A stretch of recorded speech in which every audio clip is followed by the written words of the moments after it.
Bonjour à tous, je suis Master V, bienvenue dans ce 5e tuto pour les débutants.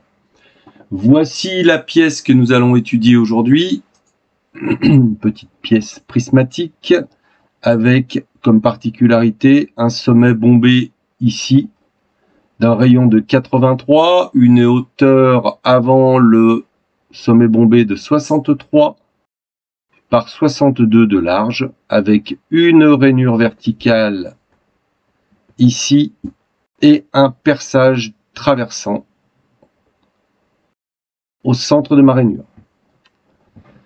Nous allons démarrer par un plan de face. C'est parti. Nouveau, pièce, OK. La première chose que je vais faire avant de créer mon plan de face, c'est enregistrer ma pièce. Donc la voici. Exercice numéro 5. Une fois que c'est fait, je vais définir mon matériau, laiton, qui est marqué sur mon plan. Voilà. C'est plutôt intéressant de le faire dans ce sens-là. Le fait d'enregistrer le nom de la pièce immédiatement déclenche l'enregistrement automatique si vous l'avez programmé. Je vous montrerai ultérieurement comment programmer l'enregistrement automatique si ce n'est pas fait, ou modifier les paramètres de l'enregistrement automatique. Nous allons attaquer. Plan de face, nouvelle esquisse. Rectangle par son centre. Je clique au centre du repère pour verrouiller mon esquisse sur le repère. Une fois que c'est fait, je vais pouvoir mettre mon rectangle pour la construction. Je valide. Maintenant, je vais mettre mes cotations. Mes cotations qui sont liées à mon plan. 63 de haut pour mon rectangle par 62 de large. C'est parti. 63 mm de haut. Vous remarquerez que la dimension de mon rectangle à l'écran ne change pas. SolidWorks fait ce que l'on appelle une homothétie automatique pour redimensionner le rectangle par rapport au code que j'ai mis. 62 de large. Je valide. Ensuite, je vais faire le contour de ma pièce. Je vais donc convertir ceci, cette pièce, cette vue-là, pardon, cette arête-là et celle-ci en géométrie réelle, en arête. Ensuite, je vais faire mon sommet bombé. Pour ceci, je vais utiliser la fonction arc par 3 points. Premier point ici, deuxième point ici. Le troisième point va se mettre où on veut. Je vais le positionner ici. Je fais échappe. Et je vais pouvoir maintenant coter ce segment d'arc que je viens faire avec un rayon de 83 mm. Voilà. Ma pièce commence à se ressembler à quelque chose. Je me mets en perspective isométrique et je vais pouvoir extruder de la matière. Alors, il y a deux façons.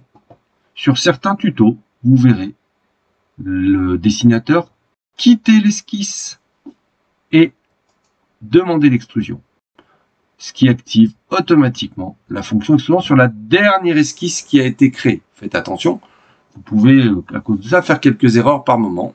Donc ça, c'est une première façon de faire. La deuxième façon, qui est celle que j'utilise régulièrement, c'est de rester dans l'esquisse, de basculer en mode fonction et de demander d'extruder de la matière. Voilà. La troisième façon, c'est de quitter l'esquisse. Voilà, de changer éventuellement et de demander un bossage. Et là, il ne vous propose pas l'esquisse. C'est à vous de sélectionner. Alors, soit en cliquant sur un rebord de l'esquisse, soit en venant cliquer sur l'esquisse directement. Le choix de l'esquisse à extruder. Voilà les trois façons. À vous de choisir celle que vous voulez. Je pense qu'il y en a peut-être encore d'autres. C'est les trois principales qui me viennent à l'esprit pour l'instant. La longueur totale de ma pièce est de 70 et la partie supérieure s'arrête à 40 de l'extrémité, ce qui va me donner 70 moins 40, 30. Je vous remontre.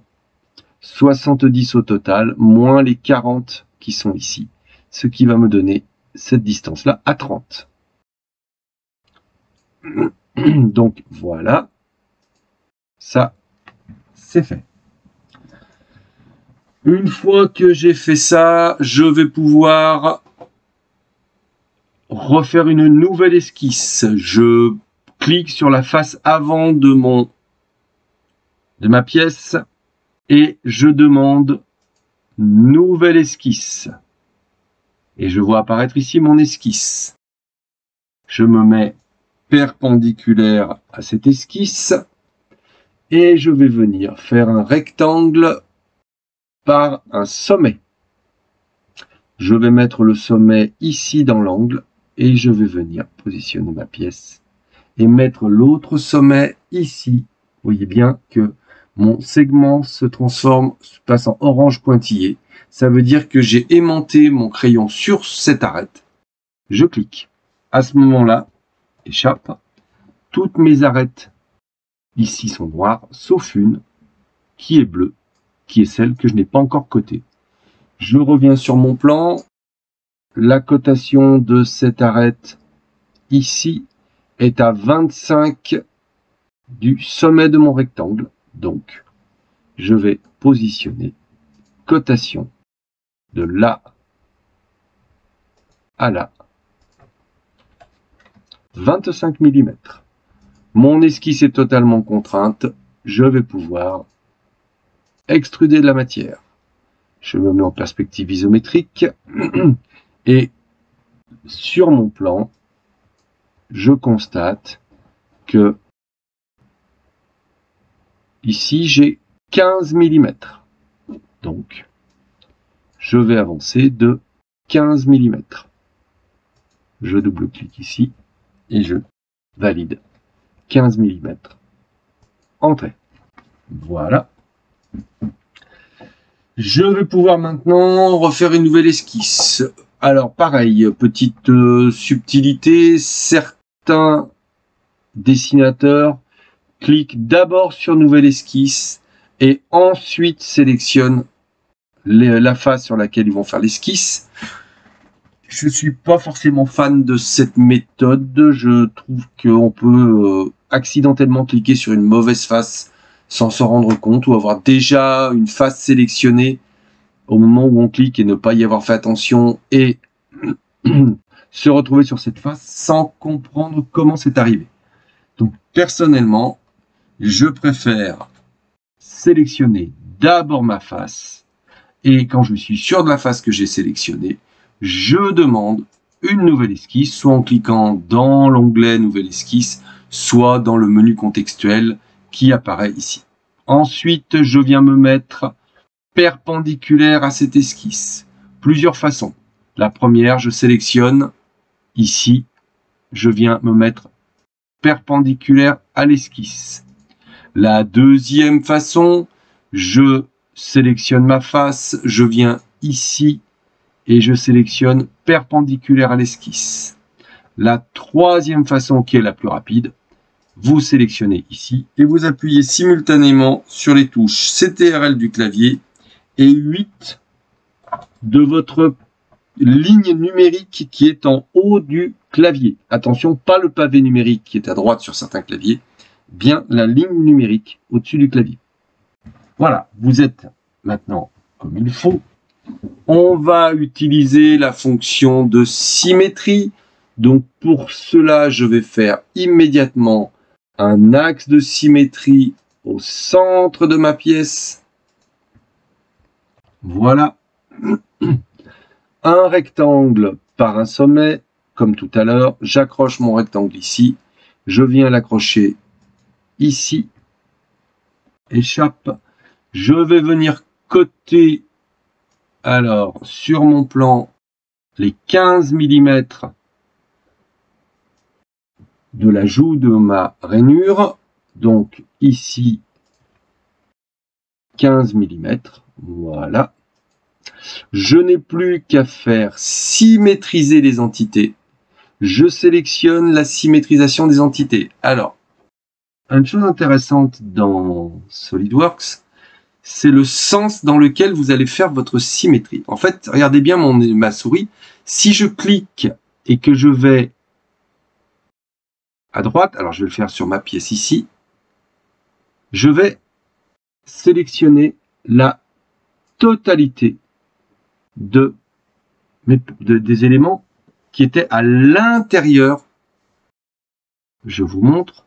Voilà, je vais le faire sans avoir de fonction. Ce sera plus simple au démarrage. Si je vais de gauche à droite, vous voyez que je génère un rectangle qui est bleu. Et si je fais ceci, je ne pourrai sélectionner que les arêtes de l'esquisse active qui sont à l'intérieur de ce rectangle. Donc ici, uniquement celle-ci. Si maintenant je pars dans l'autre sens, si je fais ceci, vous voyez que mon rectangle cette fois-ci est vert, et si je fais ceci, eh bien il sélectionnera toutes les arêtes qui ont une partie à l'intérieur du rectangle. Voilà les 3 arêtes qui étaient à l'intérieur du rectangle. Donc c'est une petite subtilité. Il a sélectionné aussi forcément mon trait de construction, puisqu'il était à l'intérieur. Donc si je ne veux pas qu'il soit sélectionné, je vais faire ceci. Voilà, et là j'ai sélectionné que mes 3 arêtes. Si je veux tout sélectionner, je vais faire ceci. Voilà. Il existe une possibilité de faire dans les outils de sélection ce qu'on appelle le lasso. Le lasso est intéressant parce que si vous partez de droite à gauche, vous allez pouvoir passer par toutes les arêtes que vous voulez sélectionner. Je vous remontre. Hop, hop, hop, tac. C'est sélectionné. Et si vous le faites dans l'autre sens, vous allez devoir tout englober. C'est une façon de travailler. Donc, je sélectionne la totalité, je dis symétriser les entités, et je viens ici symétriser par rapport. Faites attention, il existe une fonction qui s'appelle copier ici. Si je décoche copier, je n'aurai pas 2 entités, une de part et d'autre de mon trait de symétrie. Je vais juste faire en fait une translation de l'autre côté. Je vous montre. Hop, voilà. Mes éléments sont passés de ce côté-là. Et bien entendu, ils n'ont pas de cotation. D'accord? CTRL Z. Je recommence. Je sélectionne. Symétriser les entités. Copier par rapport à cette entité-là. Et là. Hop, voilà. Et là, cette fois-ci, elle est contrainte, puisque celle-ci est contrainte et que ce n'est qu'une copie à l'identique. Elle est contrainte. Si je change cette cote-là, que je la mets à 20, en face, elle change aussi instantanément. Voilà. Je n'ai plus qu'à valider mon esquisse. Donc, elle va de 40 d'ici. Je vais donc pouvoir travailler 40 moins 15, ce qui va me donner 25. Et je valide.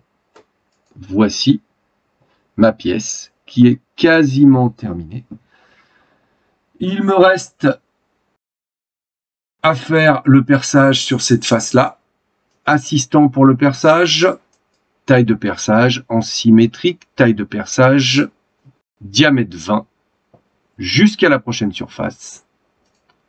Je positionne, je clique ici et je viens placer le centre de mon perçage.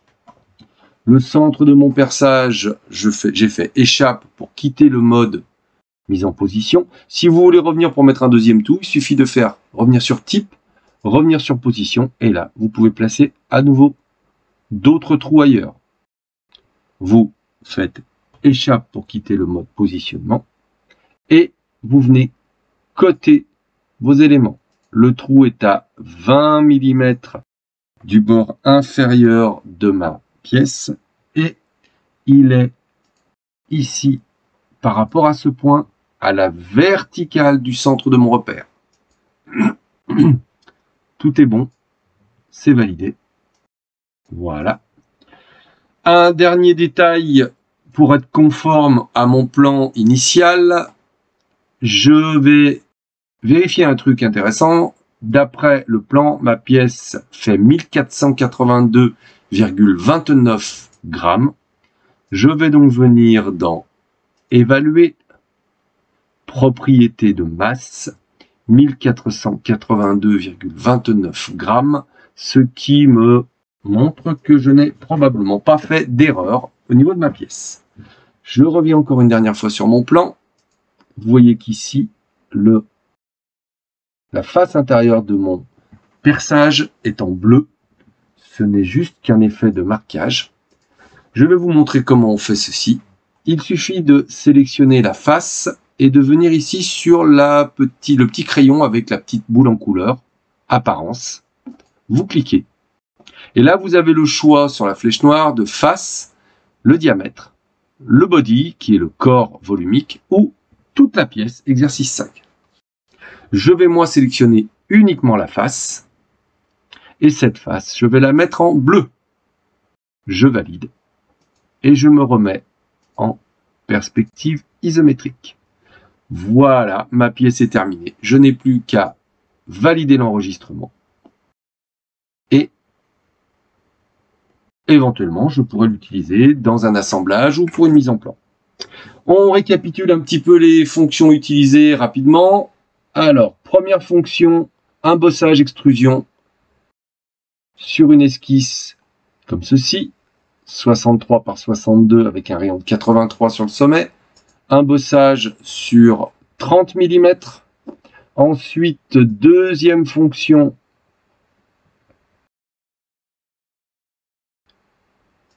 le bossage qui m'a permis d'avoir la partie proéminente sur l'avant de 15 mm avec une fonction rectangle. Enfin, le dernier bossage qui m'a permis d'avoir mes deux côtés, les deux joues de ma rainure, avec une fonction rectangle par un sommet et une symétrie par rapport à un axe de construction que j'ai créé ici pour avoir cette partie-là. Et enfin, le perçage au centre avec la mise en surbrillance bleue de la face intérieure de mon perçage. Petite subtilité, je ne l'ai pas fait, mais je pourrais ici renommer cette fonction.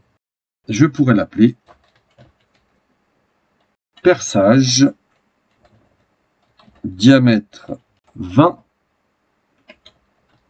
bleu. Et j'ai ma fonction perçage diamètre 20 bleu. Je vais remettre un petit espace ici. Voilà, perçage diamètre 20 bleu. Ici, par exemple, je pourrais renommer ça en mettant rainure. En fait, toutes les fonctions dans SolidWorks sont renommables. C'est intéressant pour des pièces complexes avec des formes un petit peu avancées. Voilà. Ici, j'enregistre. Voilà. Je réenregistre. C'est bon. Je vous remercie d'avoir suivi ce tuto. Je vous souhaite une bonne fin de journée. À une prochaine pour le tuto numéro 6. J'espère que cette vidéo vous a plu. Si c'est le cas, n'hésitez pas à mettre un like et à partager. Vous pouvez aussi vous abonner à la chaîne pour avoir les prochaines vidéos. Bonne fin de journée à tous.